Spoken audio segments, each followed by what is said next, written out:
Welcome back to the Podmen, the wrestling podcast we bring you each and every week on the Dynamo Podcast Network. Head over to YouTube, smash that subscribe and bell notification, and as always, drop a like on the videos. We really appreciate that. Joining me tonight, a slightly different flavour of the Podmen. We got the podfather of the network back in the saddle again, back with a bang, sporting a classy Freddie Blassie t-shirt. Absolute beauty. Ian, how we doing, my man? I'm very well. I thought I'd wear it for the classy guest that we have on tonight, and I thought I'd have a classy beer to go with it as well, an El Moretti. So looking forward to this. Usually people see me and Darren going at each other on the football, but I think tonight it's going to be a little bit different. I think they'll see the real relationship behind it all now tonight. Yeah, maybe. Obviously joining me, the man who probably would win the Slammy Award for the Collector's Corners episodes without a shadow of a doubt. Darren, how we doing, Darren?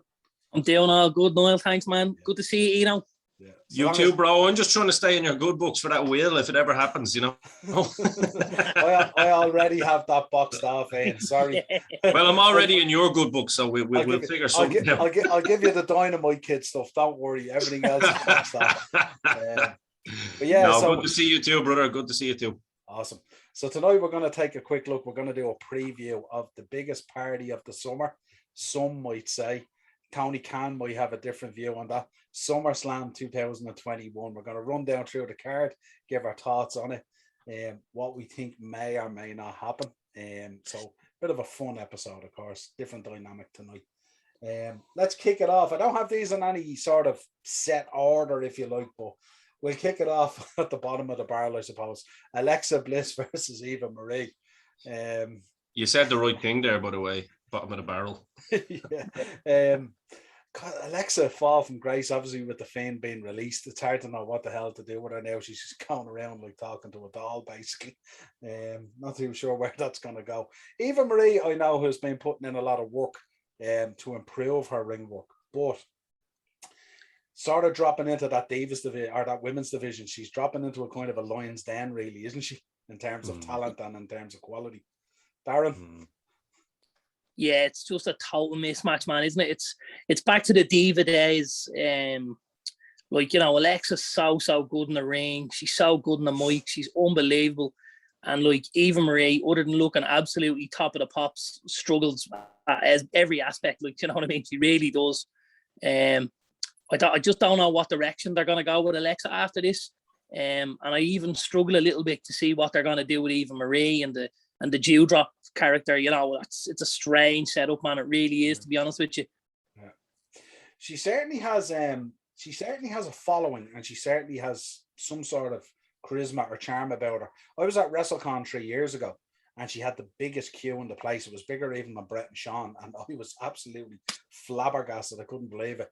And I know, some people might say, well, these are all single lads living at home looking for it. Well, I was literally just about to say there's a lot of creeps. There's a lot of creepy wrestling fans out there. But I wouldn't have thought at a WrestleCon to be more than what would be queuing for Brett and Sean, So again, a lot of creepy wrestling fans out there just hoping to get a smell of something.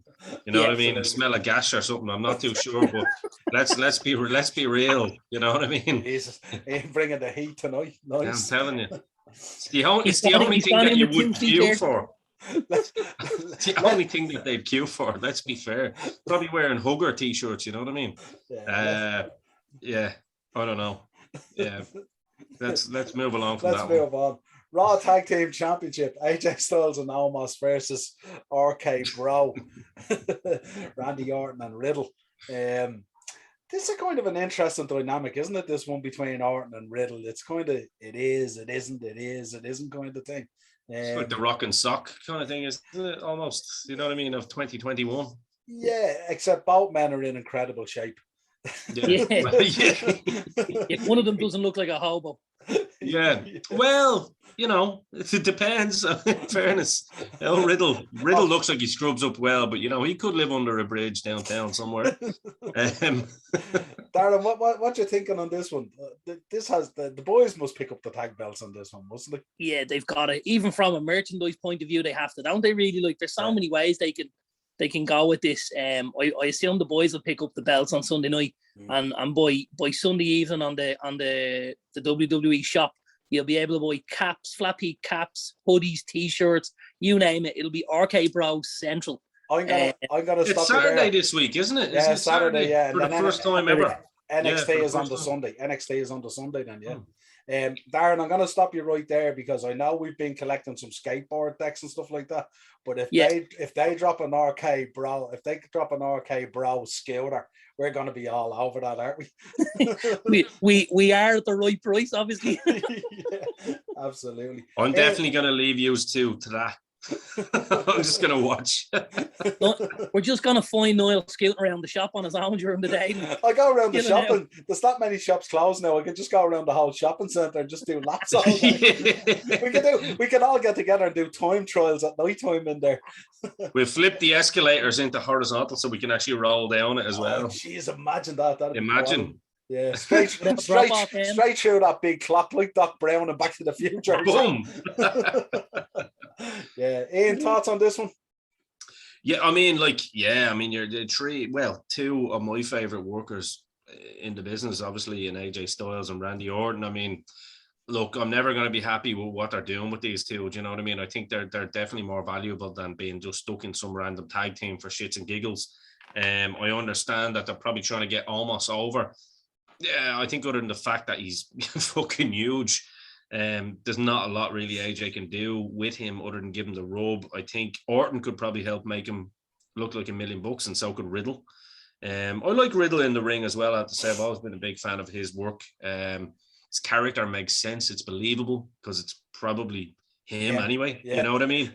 But yeah, I mean, look, acting going on there, is there? Yeah, exactly. Do you know what I mean? So I mean, it is what it is. It should be a decent. It's always going to be good to see AJ in the ring with either of those two guys.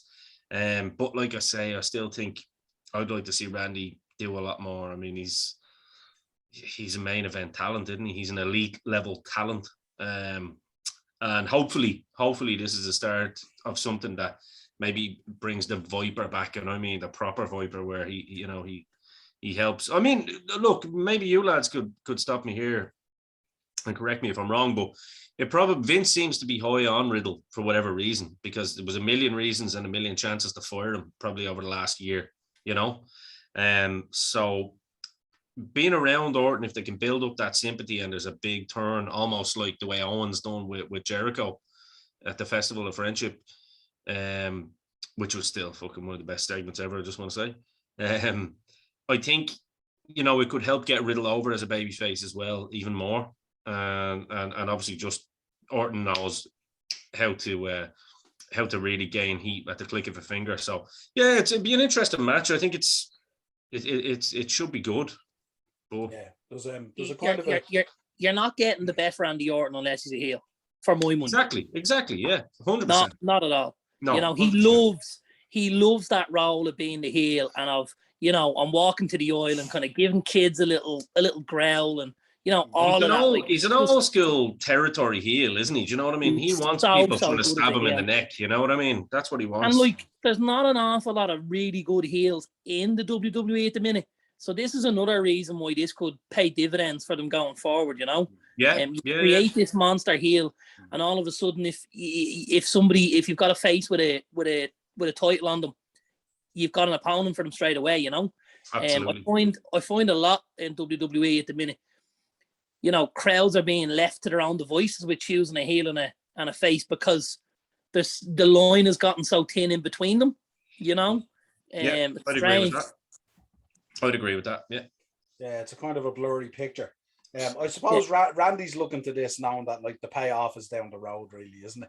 Oh, of course. Not necessarily in the moment, Especially with that new little facial hair gimmick he's got going on. I love it. Yeah. But even the way you see him and Riddle, the way they hug and stuff like that, you seen it there the other night, the way they hug and all. It's it's coming. It's clearly coming, But it's done well, you know what I mean? Obviously, that has the likes of Pritchard's fingerprints all over it, you know what I mean? Telling Orton to stick to his DNA in that sense and keep it light, you know what I mean? But yeah, no, I think it should be a decent match. I don't expect a barn burner, even though the talents that are involved in it are, as I say, elite level talents. I think it'll be an interesting match, more so than I tell you, do you know what I'm looking forward to seeing? I'm looking forward to seeing has almost developed even more from his last out. Let's see what he's like at a top level, like a pay-per-view match. Remember last time he had improved? Let's see, has he stepped on again another gear, you know? He really had improved the last night, you know. I couldn't believe after the last pay-per-view, he was so much better in ring. And like you're 4 to 5 weeks along the line since then. So, you know, you can still see there's got room for improvement. And again, I know they've tried to play a few little gimmicks and stuff with almost, you know, making the character kind of funny at times, as well as obviously having the size. So they're adding layers to it as well, which is good. They're not just having that massive big guy and just leaving him like, you know, some sort of piece of stone over there in the corner. You want to see a guy that's able to do a little more. You know, I've seen him do some funny segments with R-Truth and stuff recently, and I just thought it added a little bit more to the character for me, you know? Yeah, absolutely. Let's move on. Drew McIntyre versus Jinder Mahal. Ian, thoughts on this one? I've never been a big fan of Jinder Mahal ever. I don't know what it is. I just can't take to him. It's nothing personal. I just can't take to him. I never thought he was like I never thought he was that elite level talent. You know, I definitely didn't think he was world championship material. I think they cashed in on that for different reasons. I think we can all agree there. Yeah. Political reasons more so than than talent reasons. But I mean, look, Drew. This is obviously a weird place on the card for Drew after the kind of year that he's had. You know what I mean? Even though he's, you know, Vince will drop the line, I'm sure, backstage with the with the Vince way that he can do and tell, well, you are in the main event. You're wrestling Jinder Mahal.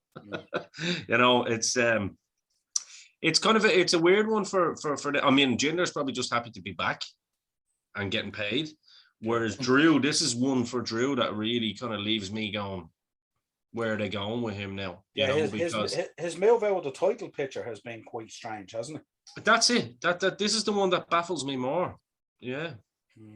I kind of think, I don't know whether it's a move out of the title picture or whether it's a sideward step for the minute, because I saw something today to say that Goldberg's only got 2 matches left on his WWE deal. And I know the networks were really, really high on having Goldberg and Lashley for the title. And so I think it's something that's kind of forced Vince's hand with the return of crowds and stuff like that. You know, I do think we will see Drew in the title picture. You know, I wouldn't at all be surprised by the time we get to Survivor Series or the Rumble for Drew to be back in a title picture again, maybe with Lashley, but maybe with a different set of results, you know? Yeah, I think so. I think some of the pieces are being moved in as well. We have a Crown Jewel show coming up in October in Saudi, you know what I mean? So that would lead you to believe some of those, you know, legend kind of names going in there that we know the Saudis are very attracted to in terms of having on the card. Yes. So I'd imagine Goldberg's last match, if that's it, if he only has 2 left on his contract, Crown Jewel's probably going to be one of them, isn't it? If you would have, I would imagine. Hopefully, because I never watched them ones anyway, so fingers crossed. Yeah. Let's move on. United States Championship, Sheamus versus Damian Priest. Darren? I think it has the making of a really good match, man. I like Damian Priest, I must say. I like what they've done with him since they brought him up from NXT. I think the stuff he did with Bad Bunny was unbelievable. I think that's as much due to how good Bad Bunny was as, you know, a non-wrestler. For me, he was the best non-wrestler to come in and do anything, any type of match. He was so good. But he's been dealing with Miz and Morrison, and he's also had Sheamus in his mirror as well. I think this could be a great match. I really do. I think it'll be high tempo. Sheamus matches are always really, really good tempo for me. You know, there's not a lot of downtime. Everything's quite quick and quite fast, but the match itself can still last a good length of time, which for me shows the kind of stamina that Sheamus has. You know, I think he's a really, really good performer. You know, and I know we're a bit biased being Irish and all red haired and all that, but you know, it's I just think he's very, very good, and I think the 2 boys could put on a good show on Saturday night. Ian, is it time for Damian Priest to step up and take the belt? Yeah, definitely. Like, look, I've never been the biggest Sheamus fan, as you know. You know, I think, but at the same time, I definitely think his place in there is exactly where it needs to be. Do you know what I mean? I don't think he's the elite level talent that we're talking about when we're talking about like a Randy Orton, do you know what I mean, or an AJ Styles. But I think around that, he still has his place on the card, and I think that is exactly it. And like, he's that bit older now that he's great at. I think he really stepped up, didn't he, when he had that feud with Drew more recently? Yeah. I think he really stepped up and showed a different side of his character. Yeah, a bit more of that ruthless kind of ruthless aggression, as Vince likes to call it. But yeah, I mean, I think Priest definitely is a guy with a lot of potential. I'm with Darren on that. I think, and I do think Sheamus is kind of seasoned and experienced enough now to be that guy that can help him get to that next level. Do you know what I mean? So I think the matchmaking in this makes a lot of sense to me. And Sheamus, like I say, he's definitely stepped up. That's why I wanted to follow that on by saying I was never the biggest fan of Sheamus, but I think he's really stepped up his game in the last, year. I think his body of work throughout his career in there speaks for itself anyway, But I think as well, he did an interview, I think this week, where he mentioned that he had pushed hard, that he wanted a match with Drew at WrestleMania 37. Yeah. So who knows? Maybe we might get that match at 38, but I think it'd be a heck of a match. And certainly for us as Irish fans, knowing the history about guys that we've been there right from the beginning, it'd certainly be very tantalizing for us to follow that story if that's what unfolded, But yeah, certainly one I'm looking forward to. Damian Priest, I think, is really marketable. I think WWE can have a real good time with him in terms of marketing and stuff like that. Let's move on then. SmackDown Tag Team Championship, the Usos versus the Mysterios. Don't know about both you guys, but all I can see here is the Mysterios ending up in the Uso penitentiary or something like that. I can't see any other result here at all. Darren? Yeah, I'm with you, I suppose, Niall. I think the Usos will retain.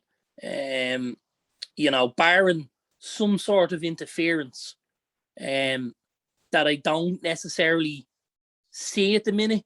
I don't see who could interfere or how they could interfere to set something up. But I think, you're going to struggle to look at the Mysterios taking the belts off the boys to make it believable and make people buy into it. So I think we'll end up with the Usos champs still Sunday morning when they wake up, Yeah. Any thoughts, Ian? Yeah, no, I'd agree with what Darren said there. To be fair, I don't really see anything other than I don't see who can. I think the Usos deal there with Roman is much bigger to the company than what's going on with the Mysterios. So I can't really see anything other than Uso penitentiary time for the absolutely the Mysterios. I just want to say as well, isn't it great that there's a pay-per-view on a Saturday that you can watch it on the Saturday night rather than the Sunday for work and stuff? So I love it. It's pretty cool. Love it. Let's move on. This is one that's kind of gone a little bit under the radar. Edge versus Seth Rollins, which I expect both these boys to knock it out of the park. To me, this is your Steamboat Savage WrestleMania 3 match.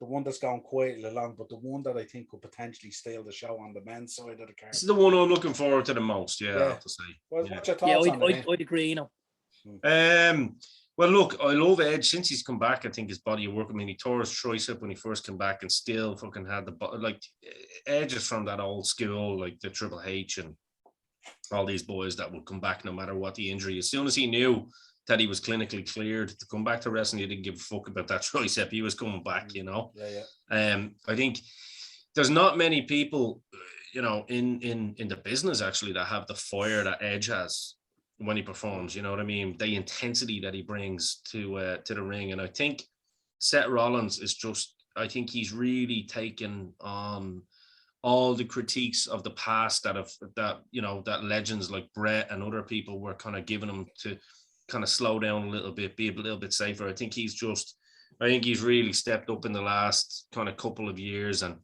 found himself. Do you know what I mean?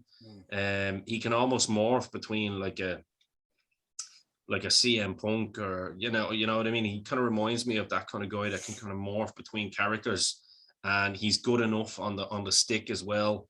And I mean, look, his in-ring work speaks for itself. I think none of us on this show would even question that. But I think he's really shown himself to be quite a diverse and dynamic character that and performer that you can really throw whatever you want at Seth Rollins, and I think he'll be able to make it work. But I think when he's at his best, when he's that kind of cocky, arrogant, brash, heel. I think that's always been his best work. Yeah. And I'm really intrigued by this match, I have to say, because it's not a match we've seen. I've been really looking forward to watching how Edge works with some of these younger guys. You know what I mean? The guys that, you know, that he's wanted to work with. Didn't he say he had a list like of Seth Rollins, the Ballers, all these guys that he really wants to kind of, and I think this is a perfect match. I think this has potential to go really, really well and be match of the night. Darren, what you're thinking in terms of Seth Rollins? I mean, Ian's alluded to there. I mean, his ring work and stuff like that's been brilliant. But since he's come back from that break he had for fatherhood with Becky and stuff like that, it's kind of been a little bit indifferent in terms of his position within things. When you see how much Reigns has stepped up and Lashley and the Hurt Business and all these kind of things, he's kind of been left sort of not so much in limbo, but you know what I mean? It's kind of like, you know, I'm not too sure about him in terms of, you know, he was the guy. He was always the guy, you know what I mean? And when we spoke about the Shield, it was always Seth Rollins was the guy, Reigns was the muscle, and Ambrose was just a lunatic. Well, let me follow on that question that you're going to ask Darren. Let me follow on that question by asking Darren something similar, because that's why I was kind of struggling to kind of, because I like Rollins, but I'm the same. I'm like, what is it that he's missing? Because as you said, he was the guy, but he was the guy that was put there. I don't know whether he ever showed that he is without a shadow without the guy. Do you know what I mean? I think he did in terms of some of the runs he had in there. I think the problem now is Lashley and Reigns have stepped up so much in his time away that when he's come back now, you look at Roman Reigns now, he's just different level, like, you know. Yeah, but that's what I'm saying with Rollins though as well. I think he took a lot of those criticisms and all that he was getting to heart. Yeah. And I think it creeped into his performance. That's why I was following that on with Darren there to see, because I love seeing lifer fans like Darren, especially like, you know, such big WWE fans, and seeing what, because you know what I mean? Try and make some sense out of what we're asking you here, because I'm the same. I don't know. I suppose for me, like, and this is, guys at times need things and other guys don't. And I think Rollins is that good now. He doesn't need a belt. Yeah. You know, he doesn't necessarily need to be the big guy to put bodies of work or matches across, because like his work in the ring is just phenomenal. His mic work is unbelievable. He's probably as good on the mic as anybody else in there at the minute. I know Vince is always big on, or is always high on big guys, you know, so that obviously plays against him slightly. But I do think he's the kind of guy you don't necessarily need to have a belt on, and he can still do his best work. Like, I'm like you, and I've got to say, I expect this to be the match of the night. This will be the one that we get 35 minutes of, and they absolutely pummel each other from pillar to post. And there's, you know, we get near falls, and we get, you know, we might get a couple of spears, or we might get a curb stomp, and we might get a power bomb, and we'll get everything in this. This will be absolutely, you know, they'll kill each other from pillar to post. Like, Edge, since he's come back, has been outrageous for me, I have to say. The stuff he did with Orton was just amazing. It was so world class. Yeah. You know, like, that's, you're going to see very little that's anywhere near that level of performance from him, you know. And the shape he's in as well, like, you know what I mean? Shape he's in, the work he's done to get himself where he is, you know. I think they just don't need Seth to be the biggest guy there at the minute. You know, there was times when Savage was there in the WWF and he wasn't the guy. When he tipped along and he did the stuff with Jake the Snake, when he went along and he did the stuff with Warrior. Obviously, the stuff he did with Warrior wasn't main event stuff, because we had Hogan and Slaughter, and, you know, we had Ric Flair and stuff at that stage. But Savage was always a guy that was able to maybe step down to like a secondary match and still give, as you said, like, match of the night, where it was with Steamboat or Warrior. Like, I only watched back the match, the WrestleMania 7 match a couple of weeks ago, you know, the career and the match with the Warrior. Like, don't come near me unless you absolutely think that's off the charts, because what the lads did that night, the storytelling on show was just next level stuff. You know, it really, really was. And I think Rollins is that kind of a character where he doesn't need to be the guy, but you still know he's the guy, if that makes sense to you, you know? Yeah. Yeah, it's kind of like, it's kind of like this match might be an opportunity for him to kind of, you know, put it out there, go like, you know, overlook me at your peril. You know what I mean? Kind of thing. I am still the guy. You know what I mean? And I think it's a real opportunity. Darren, who picks up the dub here? I don't know, man. Like, it's tough because obviously Edge went in with Roman and lost. So you're kind of thinking, does he lose again? And then you're thinking, do they make Rollins take the loss? I could see some sort of contrived ending here to try and keep everybody, you know, sweet, and maybe even keep this rolling for a little bit longer. You know, you could be looking along the line at a 2 out of 3 falls or something like that to really separate them in the future. Or like a title eliminator. Something, you know, there's definitely something could be done to, like, if they put on match of the night on Saturday night, is it the last we want to save it? Not for me, you know. I'd be more than happy. And with a lot of these pay-per-views, I'm not happy to see a second match where, you know, somebody drops a title to someone and next month we just see the match the opposite way with the other person as champ. I don't like a lot of that. I just feel like it's stuff being regurgitated unless it really lends itself to the storytelling. But I think for Rollins and Edge, I think you're always going to be happy to see guys like that go in against each other, aren't you? Yeah, absolutely. Absolutely. 100%. SmackDown Women's Championship, Bianca Belair versus Sasha Banks. Darren, you look very excited about this one. I know how big a fan you are of Sasha Banks. I just think, I suppose the first thing is I hope it goes ahead, because I know they had 2 matches pulled last weekend. They were supposed to do a house show on Friday night and the match got pulled, and they were supposed to do a house show on Saturday night and the match got pulled. Both matches were pulled and they said it was due to unforeseen circumstances. Yeah, so is that a COVID issue? I know Banks is an anti-vaxxer, isn't she? So I don't know whether it's a COVID issue. I saw a few people saying on it, hopefully it's karma that it's COVID, seeing she's an anti-vaxxer. You don't know. I did hear someone else say that maybe there was an injury, a small injury, that they were hoping to protect them for this weekend. Rest them up, yeah. Just rest them up. Yeah. But again, this could be phenomenal, man. These are 2 absolutely unbelievable wrestlers.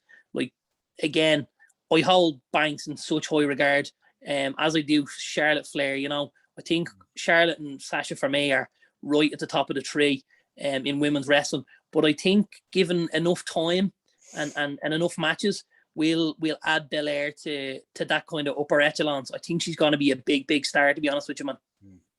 Yeah, great to have Sasha Banks back, obviously. Yeah. Ian, thoughts on this one? Yeah, no, well, I'd agree with Darren, bar all the COVID nonsense and all that kind of stuff. I don't know about that, so I like any of us, that's for, you know, for Twitterverse or whatever. But I think, I think anything I've seen from Belair so far tells me that she's going to be a proper fucking, she's like a grade A racehorse, isn't she? She can do whatever the hell, you know, she wants. And I think there's enough great dance partners there for her that you know, she has no choice but to get good or else leave. You know what I mean? Yeah, I think is stacked. Yeah, like Sasha Banks is I'd agree. I think she's another one that's stepped up big time in the last, you know, she had her kind of problems with being unsafe and stuff like that a couple of years back. You know, they were the kind of labels that were getting thrown at her, especially with the Paige thing. And I think after that Paige thing, it's like she really, really went back to the meat grinder and said, right, knuckle down, yeah. And like, she used to always do the boss thing, and, you know, you'd have the shtick down and come out and do the nice little sexy kind of poses and all that, but I never believed her in the ring. Do you know what I mean? I don't know whether she believed that what she said she was. Now I believe that she believes what she says she is. Yeah, that legit boss thing now really fits, doesn't it? Exactly. The legitimacy of her and stuff. Yeah, exactly. Yeah. I do also think on the lady side that they're gonna have to do something with a secondary title. I just think the division is so stacked that it needs another title. It needs maybe a women's IC. Yes. A women's IC. Yes. Yeah, 100%, man. I agree with that. You've got so many really, really strong wrestlers, female wrestlers, that aren't anywhere near a title picture, but could benefit from a run as a champion. Yeah. You know, the likes we've talked before, Niall, the likes of Naomi, you know, a super athlete. I don't rate her one bit in any way, shape, or form. I think she sucks. I think she's absolutely shocking to feel the glow. I don't know what that is. I don't know what it's about. The arse in the air move. She does the splits. She smiles. She's going out one of the Usos. I think I'm not a fan of her in any way, shape, or form. And that's as a performer. That's all. I think she's an extremely athletic performer, especially when we're looking at, you know, on the women's side. So was Tom McGee though, and look what happened to him. Do you know what I mean? But he wasn't married to one of the boys. I think maybe if she spent a bit of time with Kendrick and put a bit of old school stuff into some of that athletic stuff, I think she'd be a more finished article in terms of her ring work. I think, you know, some of that stuff she did at Money in the Bank, Darren, and we spoke about it. Some of the stuff with the ladders and all was very unique and really, really cool. Yeah. But, you know, there is sometimes in the women's division where you just want a headlock or an arm drag or you know what I mean? Something a bit hip toss. Sort of, that's all it is. That links that stuff in. Yeah, I don't think she's a great. I don't see her up there because I don't think she's well rounded enough. I think would be fair to say. So when I say she sucks, that's what I mean. I think the gimmick sucks. Yeah. This is nothing on the girl. She comes across as a really nice girl. In fairness, I've seen her, you know, backstage with, you know, with on Total Divas or whatever. Seems like a really nice person. So I'm not having a knock at her as a person. No, we're never having knocks at people as people on this show. It's just, I don't know. For me, I think she's way behind in the shuffle because Natty Neidhart, you know, is probably forgotten more than Naomi could ever even imagine doing. And I think those sort of people need to be, you know, they're ahead in my book. It's kind of the transitions in her ring book, isn't it? Because she does these big athletic moves. Yeah. But it's how you link that move in a storytelling and a psychological way to the next big move. What happens in between? And sometimes with her, what happens is the next move is another big athletic move. And she gets very excited, man. I feel like in the ring, she blacks out. And this can happen. And it's happened to me in the past, you know, on a smaller scale. Sometimes when the lights are on you, you get so excited and you want to get everything done. Do you know what I mean? Yeah. And it's taking that little moment of time. And you're right, Niall, it's those little transitions. Do they make sense? Have the crowd actually had enough time to actually soak in what I've done previously, and are they now ready for what I'm about to do next? So I definitely, she has potential. You're 100% right. She's a mega athlete. I'd just like to maybe see, that's another one I'd like to see turn heel. I think when in doubt with these performers, turn them heel and let them soak in, you know, the heat from the crowd and tell them to slow down a little bit. And I'd like to see Naomi maybe turn heel. It'd be a huge transition in terms of the gimmick, though, you know, because you know, it's not dissimilar when you think about Bailey. Bailey was the hugger originally. Exactly. Naomi is kind of like that glow version of the hugger. Exactly. You know? So, and look what it done for Bailey. I mean, I think Bailey's probably pound for pound could be up there as the best, if not in the top 3 anyway. In terms of the transition, anyway, into that heel effect and stuff like that, and stuff that she does. Yeah, and it's worked wonders for her. So perfect. Anyway, sorry. Yeah, no problem at all. Darren, does your girl pick up the win here? No, I think Bianca retains for now. I think it's a little bit early in this story to see Banks win the title, unless they're going to throw it back and forwards at the pay-per-views, which, you know, we couldn't be certain they're not going to do that. But I think if this is going to build a little bit more, I think Belair gets the win this time, and we go a little bit further on it, you know? Yeah, absolutely. We don't want the belt getting tossed back and forward because it kind of devalues it as well, and they run. But it is something that they've done before in that women's division. You know, you had at one stage, I don't remember anyone retaining a women's belt. It was like 5 or 6 pay-per-views in a row. But remember, that's when we thought it was horrible. Horrible. You know what I mean? You know, because they don't get you to buy in, and especially if you're trying to build the stock of Belair. And, you know, later on in a few minutes, we'll be talking about Rhea as well and stuff like that, and Nikki ASH and all, you know. I don't know. I don't know. It's a hard one to call this one again, you know what I mean? I'm kind of leaning towards you as well, that Belair retains, but, you know, I won't be genuinely upset if Sasha Banks wins it either, you know. And I got to be honest, like, I like matches that I watch that I don't know the outcome before it started. That keeps me interested. Like, I don't like knowing, let's say, the Usos and the Mysterios. When it's obvious. When it's obvious. When it's that obvious.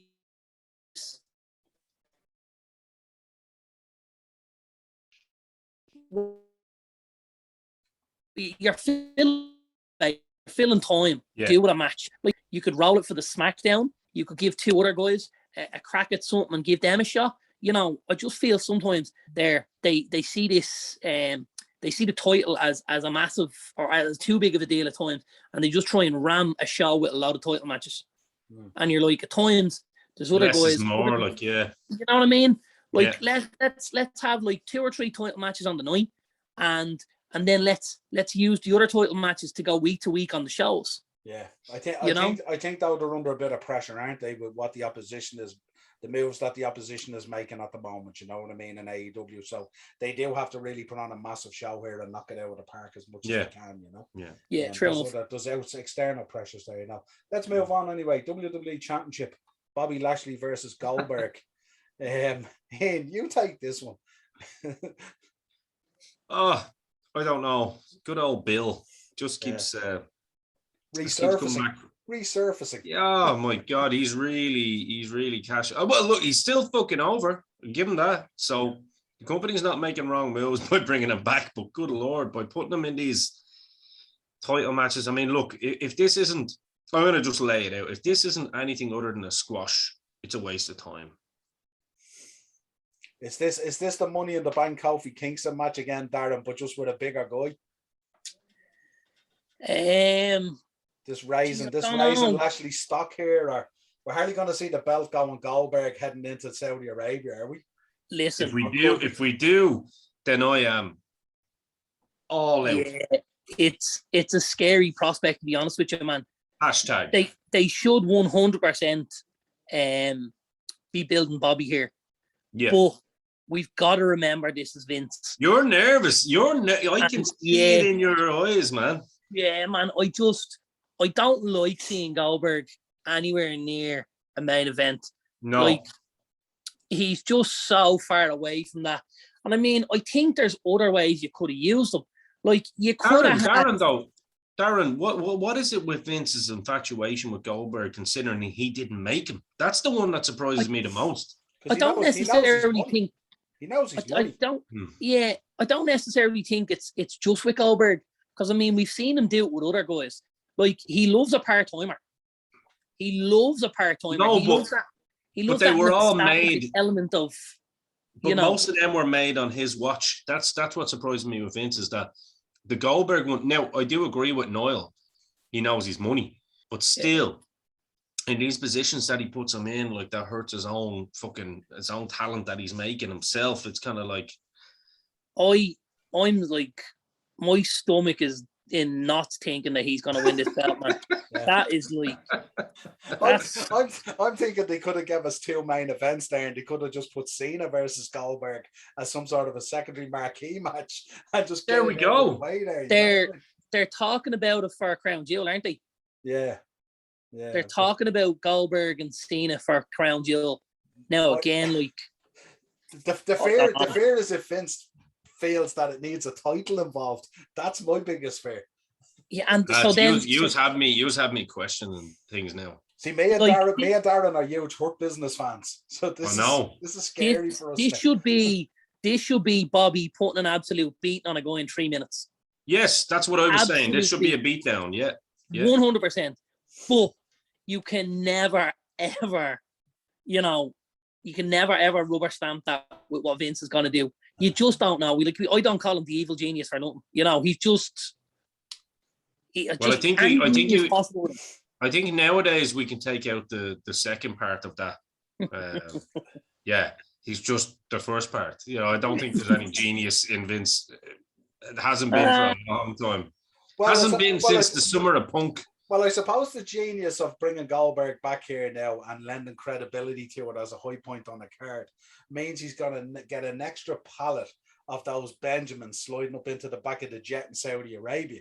So there is a certain amount of genius to it, if you like. Well, not when it involves wrestling. If you want to call him a genius moneymaker, then that's a different conversation for a different day. That's his world, isn't it? He is like the mint of McMahon. He fucking prints it.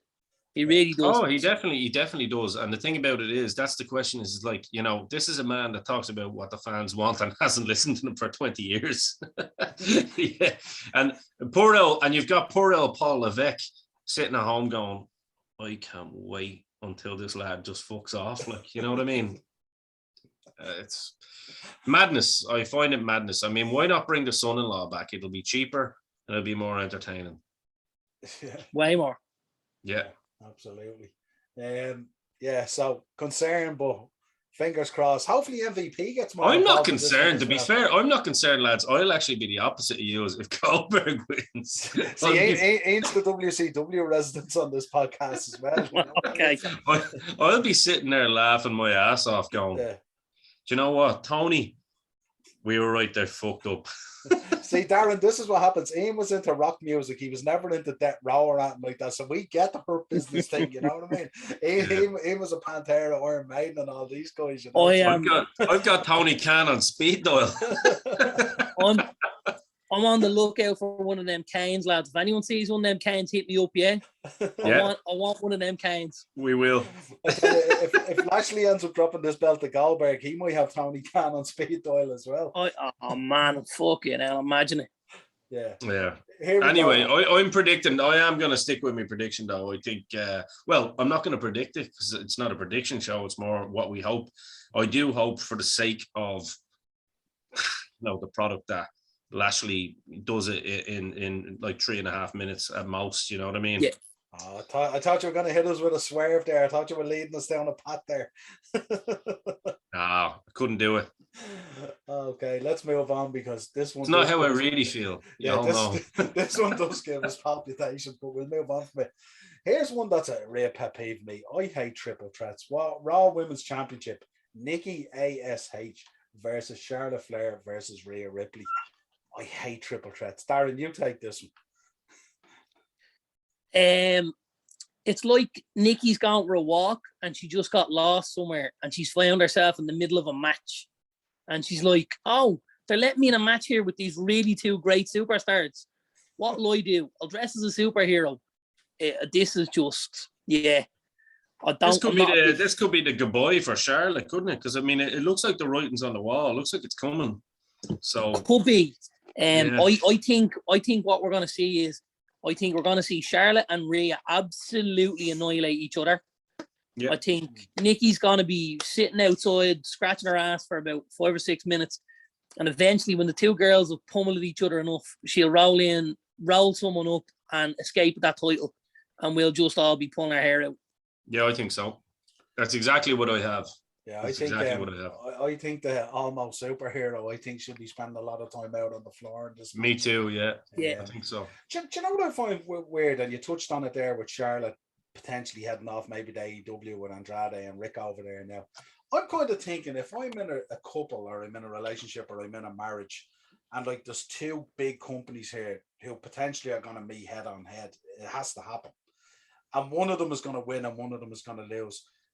You probably don't want both your paychecks in the one company. Maybe you want one and one the other. I seen the same thing sort of with Adam Cole and his fiance or girlfriend is in AEW. I'm thinking I might stay in WWE. You could stay in AEW. We're both earning a really, really good paycheck. Let's see who wins the war to decide. It does. You know what, Niall? The premise of that is 100% correct. You're not wrong in that way of thinking. However, when you've got someone who basically, along with Becky and Sasha and, Bailey and whatnot, helped build that women's division to what it is. And let's be real, Charlotte was probably the biggest star of them all in terms of consistently. Massive. I know Becky got to a level that hasn't been touched yet from anybody, but in terms of Charlotte has done it consistently and has been that top tier, that upper tier talent, by the way, which you can find on the Dynamo Podcast Network if you're into football. I think what happens then is when you do have something like the husband or the fiance or whatever slighted in a way, shape, or form. And then especially when you're dealing with Ric Flair, you know, I know he came out and put a nice tweet out about it and all, but let's be real, you know, he wanted out, and apparently he was unhappy with how Charlotte was being treated as well. Lots of stuff like that. So the premise of what you're saying is right, but then it's the politics, I suppose, of WWE that has never changed, especially in the last 20 to 30 years. More so the last 20 years when they brought more of these goons in, you know, from Hollywood, writing shows that have absolutely no business writing professional wrestling shows. And they're not getting it. So what happens is then the personal stuff comes into it. So, I mean, if Charlotte was to go tomorrow, nobody could really blame themselves other than whoever is calling the shots behind the scenes at WWE. And someone like AEW, as we know, who are trying to build a women's division, that is just going to fire a rocket up their ass as well. You know what I mean? In terms of what they're trying to build. So I think this one is a very, very, I think this is a really, really bad situation for WWE. Because Charlotte's not going to lose out. You know what I mean? She's going to make her money. I think this is a lose for WWE, this particular situation. And I don't know what to make of it. I really don't. I suppose looking at it, depending on what way it goes, does it springboard itself into a situation where we're going down the road with a big Becky storyline? And what I'm thinking with Charlotte, is she weighing up enjoying the fruits of her hard labor over the last 4 or 5 years, evolving out of the Dash shadow, developing the women's division? And when we talk about Becky shooting to the moon and Sasha and Bailey and all these people, Charlotte has been such a focal point in that happening in terms of their careers as well. She's had a huge part to play in how these girls have all developed and become legit and all, you know what I mean? And I'm just wondering, would she weigh that up against going over to another organization to having to start again? And let's be honest, it's with a roster over there that, like, you know, wouldn't match up even on 205 Live. You know what I mean? It wouldn't be on Velocity. You know what I mean? It's so far down. The butcher, the baker, and the candlestick maker. Yeah. No, but it is. I would say, like, right. So you're looking at some girls over there. There is some good talent over there. Let's be fair. I mean, like Thunder Rosa, friend of the show, friend of this network, is a phenomenal talent. There's some other great talent over there as well. I think it's more of a case. I think you're right. I think she's probably given it time. But look, for someone like Charlotte as well, she can take all the time she needs to fuck off. Yeah. And give this time. She doesn't need to debut on the very next episode of an AEW show. No, but what I'm talking about is she's going over there to, say, potentially work with this talent and, you know, create, say, an evolution over there like what happened in WWE. And I'm thinking, you know, when we talk about Charlotte and Becky and Sasha and Bailey and Bianca and Rhea, all these that have developed and stuff like that, and then you look over there, it's a very different level, you know. I mean, even though there's very talented girls over there, you know, Thunder Rosa is not Becky Lynch, Thunder Rosa is not Charlotte Flair, you know. All these other girls that are over there, even Britt Baker, who's a phenomenal star, looks $1 million, absolutely brilliant, but she's not Becky. I get what you're saying. You know, I come from the gulf there. So what I'm thinking is Charlotte going to wind back her career 5 years to start rebuilding a new division, and is that what excites her as opposed to reaping the fruits of her hard work from the last probably that's probably what's just the way up. Probably. And I might be different than both of you, because I see her taking time out. But that's what I said, Darren. I think that's where she's going to weigh it up. I think she might take a year off. I think we might see her head off and have a chavvy. I think, you know, that's probably on the cards for herself and Andrade next. You know, and I don't see her going in, because I think I understand where Niall is going, and I don't think she has the time to rebuild that division. If she's gonna, maybe they're gonna get married, they're gonna have a kid, something like that, you know. So I think, like, it's a much bigger rebuild, let's say, than what she did in WWE, and she already in WWE had much bigger and like more progressive talent to work with. I don't believe that. I don't believe that, because in fairness, like, rewind back just a little bit to NXT at that time, it was from scratch. I think there's already a little bit of foundation there within AEW that, you know, you could work with. It just depends on who's booking, as always. Of course it does. I'm not knocking what you're saying, Darren. I just think I think I don't know. I've been wrong. Like I've already won money from the shopkeeper and Mr. Kennedy on 2 stars that weren't going to go to AEW. And look, it could be cashing in that on Friday. But no, all joking aside, I don't know. I think you could be like, look, whatever about people's personal life, if they're going to go off and have a sprog and all, that's a different story. I don't know. I don't know that. If you do, I'd ask Andrade and Ric Flair to watch for this man. We have his number. And if you stalk him, what is it doing in your personal time, just let us know and we'll notify the right people. You'd have to get me on the plane first, pal. I'm all right. 100%. I love it. But no, I mean, look, it is what it is. But getting back to the match, I think it's the same thing. I think Darren called it the exact way I see it. I think Nikki just sits on her hole outside for a while and lets the other two beat the piss out of each other and then come in and steal the W. Steals the W again, like the Money in the Bank, yeah. Yeah. Interesting. Very interesting. Okay, top of the line, obviously. Universal Championship, Roman Reigns versus the man from Suicide Squad. You can't see me, Mr. John Cena, back with a bang. Darren. Love it. I used to be a really big John Cena fan. What happened to you? I knocked on his hotel door one day and I asked him for an autograph. Oh God! And he slammed it in my face. And now listen, if you don't like John Cena, there's something wrong with you. You know, is that a true story? That's a true story. What's that hotel down the road? I don't fucking blame him. What's that hotel down the road from the O2? The Hilton. Spencer. Spencer, yeah, that's the one they Spencer. They stayed in the Spencer one night, and I nipped up onto the floor that they had booked out, and knocked on his door, and he popped out to me in his shorts, and I says, "How's it going, Pat? We mind if I get a picture and autograph?" And he just slammed the door, and I was like, "Take that as a no."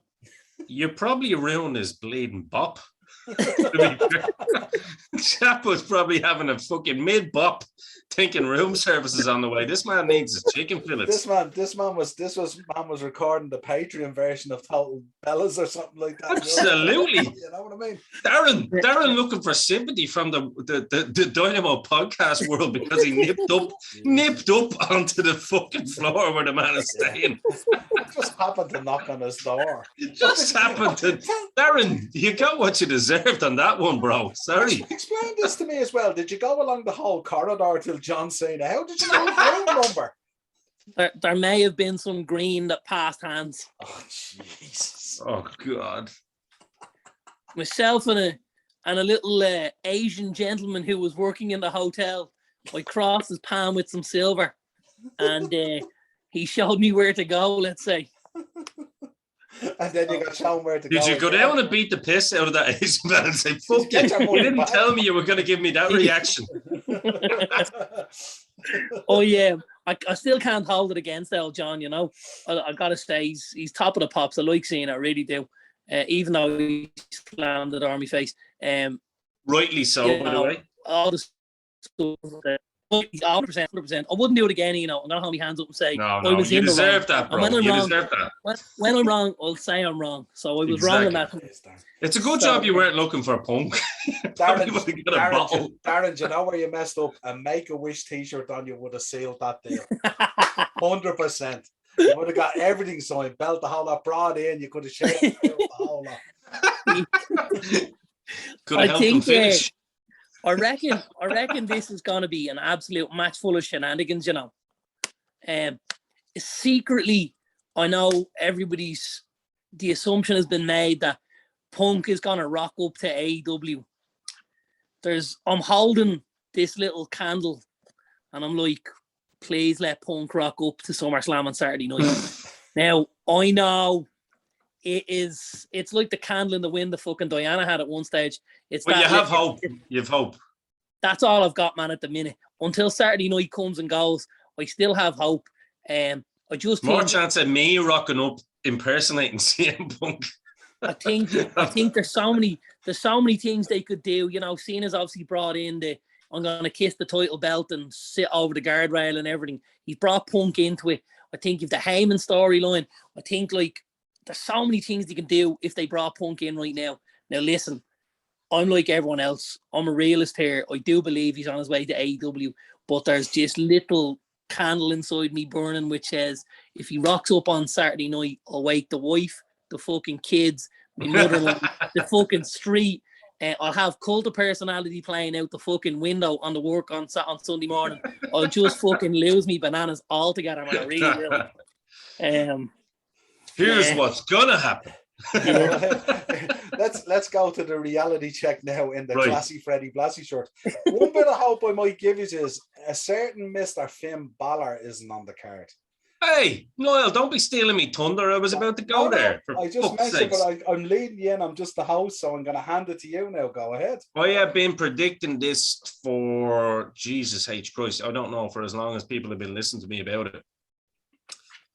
When I seen Finn wasn't on this, I was like, he's going to have a big part to play in this match without a shadow of a doubt. And I think you're going to see the fucking heel Finn. And I'll tell you why. Because he said that you're not getting this nice Finn anymore. He said it to, to John C. You're not getting any of this anymore. Like it's basically, I think what you're getting now is Balor's going to turn around and say, right, I realize what I need to do to get over here. And I'm fucking, you know what I mean? Because Cena screwed Finn, don't forget. And I think those two like each other quite a bit. And I think that there could be a possibility that you lead into a Mania match with Finn and Cena involved in it, believe it or not. That because I think Cena, I think that's one person that Cena would probably be more than happy to put over. Do you know what I mean? And Finn would love it too because we know he's a huge Cena fan. Listen, let's break the fourth wall here. Yeah, Fergal's a massive fucking John Cena fan. Like, do we see? Did he knock on his door? Do we see? Well, I doubt he would have got it slammed in his face because he might have been bringing him some fucking beers or something.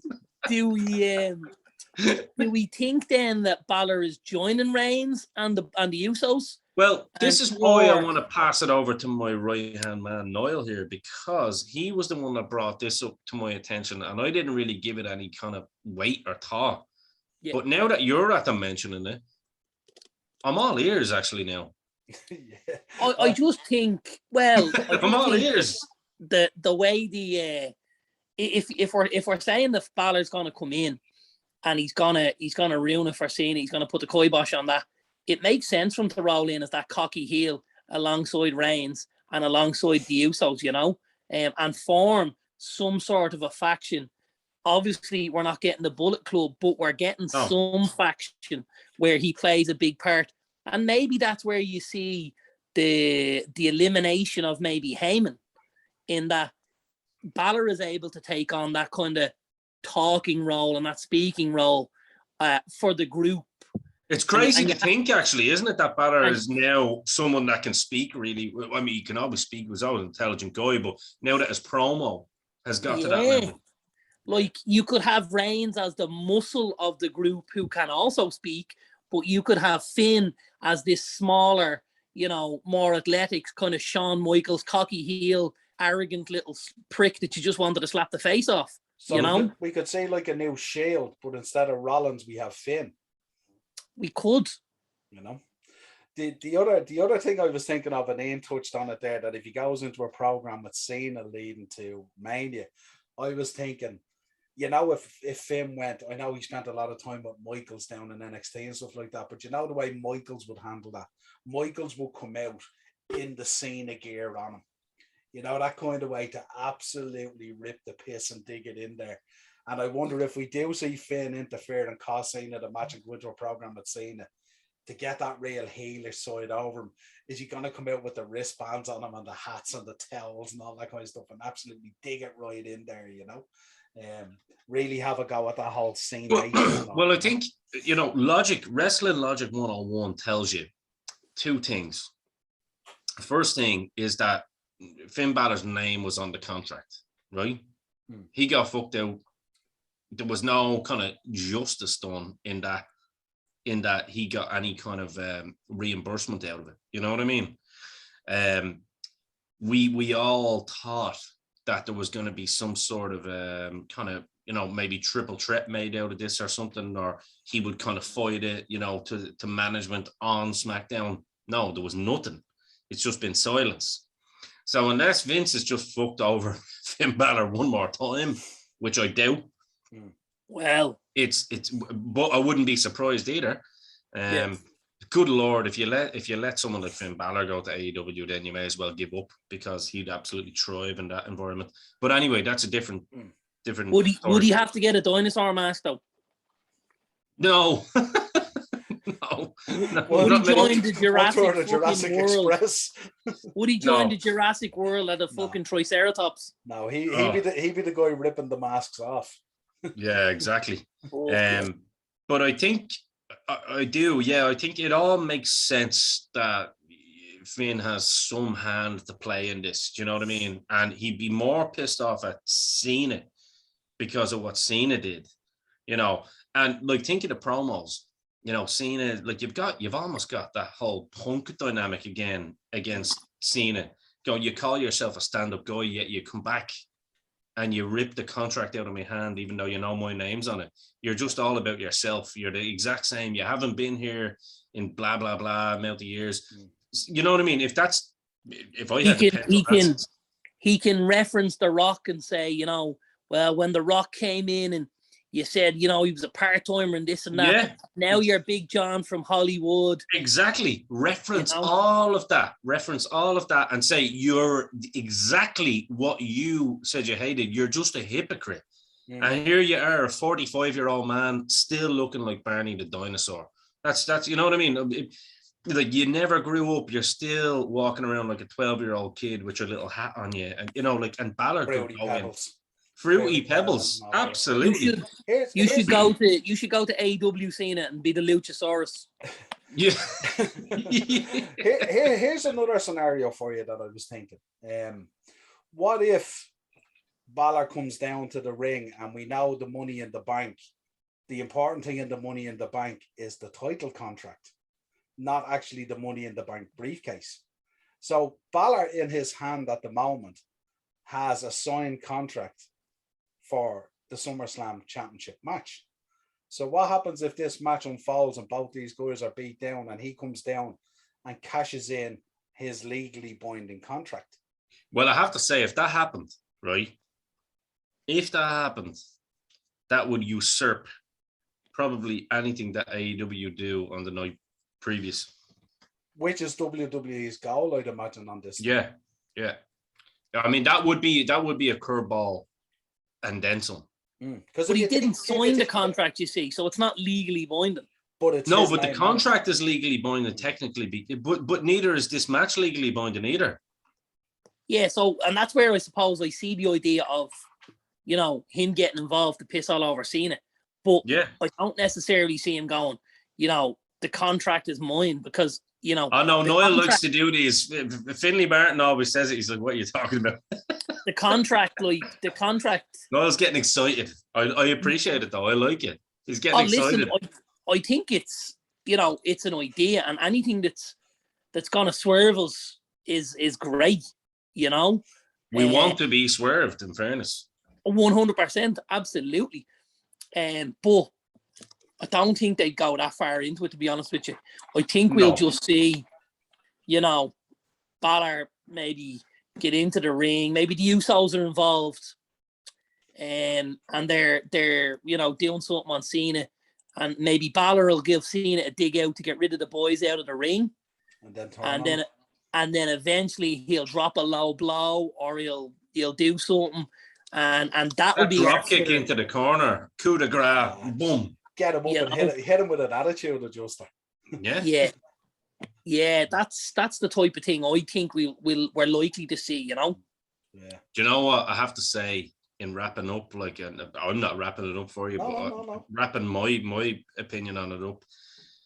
Good Lord, that's exciting. That's if they go that route, that is exciting pay-per-view television. Well, see, I'd add to this as well. This Universal title, this is Balor's belt.